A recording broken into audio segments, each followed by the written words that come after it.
Fred Vasseur has just launched a brutal attack on the Italian media, and it's sent shockwaves through the paddock. In a fiery outburst during the Canadian Grand Prix, the Ferrari team boss slammed the press for what he called damaging and disrespectful rumors about his possible dismissal.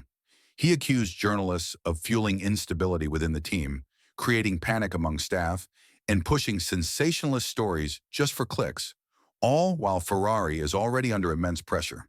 This isn't just a clash of opinions, it's a full-scale media war, and it's putting even more strain on a team already facing major internal tension. Vasseur's leadership is being questioned, the results aren't coming, and now the press, the very machine that helped build Ferrari's mythology, is turning against him. But the Italian journalists didn't stay quiet. Their official union fired back, defending their right to report and rejecting Vasseur's attempt to shift the blame. All of this is unfolding while Hamilton and Leclerc remain publicly loyal, even as Ferrari's season continues to unravel.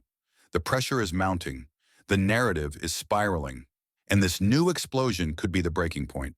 So give this video a like, subscribe to the channel, and stay with us until the end. Because what we're about to reveal will completely change the way you see the chaos unfolding inside Ferrari. Then in Montreal, the tension finally boiled over. Fred Vasseur, usually composed, calculated, and measured in his words, delivered what can only be described as a ferocious verbal counterattack.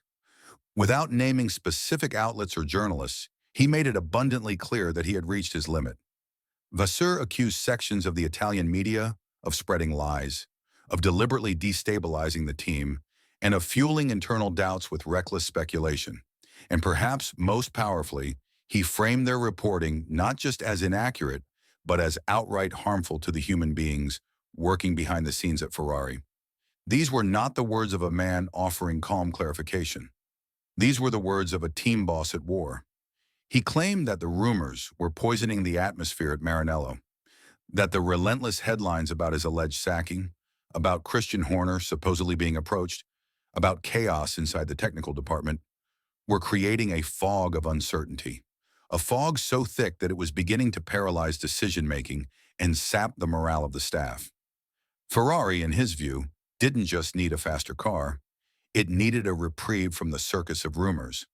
But the story didn't end with Vasseur's emotional press conference. In fact, that's when things escalated even further.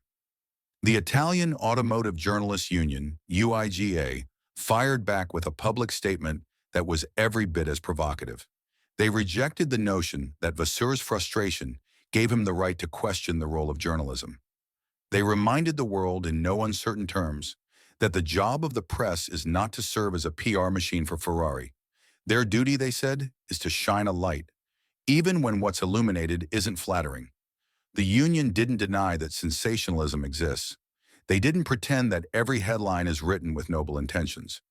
But they made it clear that calling out internal fractures or questioning the leadership of a team underperforming so dramatically is not just justified, it's essential. Because if the media only reported on podiums and press releases, the real stories would never reach the public. This very public standoff has now become the biggest off-track drama of the season. In paddocks from Montreal to Maranello, journalists, engineers, rival team bosses, even drivers were talking about it. Not just about who's right or wrong, but about what this says regarding Ferrari's state of mind. Are they cracking under pressure? Is Vasseur losing control? Or are they simply fighting back against an unfair narrative? What makes this entire saga even more fascinating is the silence and the loyalty of Ferrari's two drivers. Lewis Hamilton, fresh off his high-profile arrival, could have easily distanced himself from the chaos. He could have said it wasn't his fight, but instead, he's chosen to stand by Vasseur. In multiple interviews, he's spoken about the calm authority Vasseur brings to the garage, the strategic intelligence he sees behind the scenes, and the trust he believes the team must build, not tear down during tough times. Charles Leclerc, whose entire career has been intertwined with Ferrari's rise and fall, has also refused to engage in media attacks, despite having every reason to be frustrated with poor strategy, missed opportunities, and now swirling rumors about the team's leadership. He hasn't fed the flames.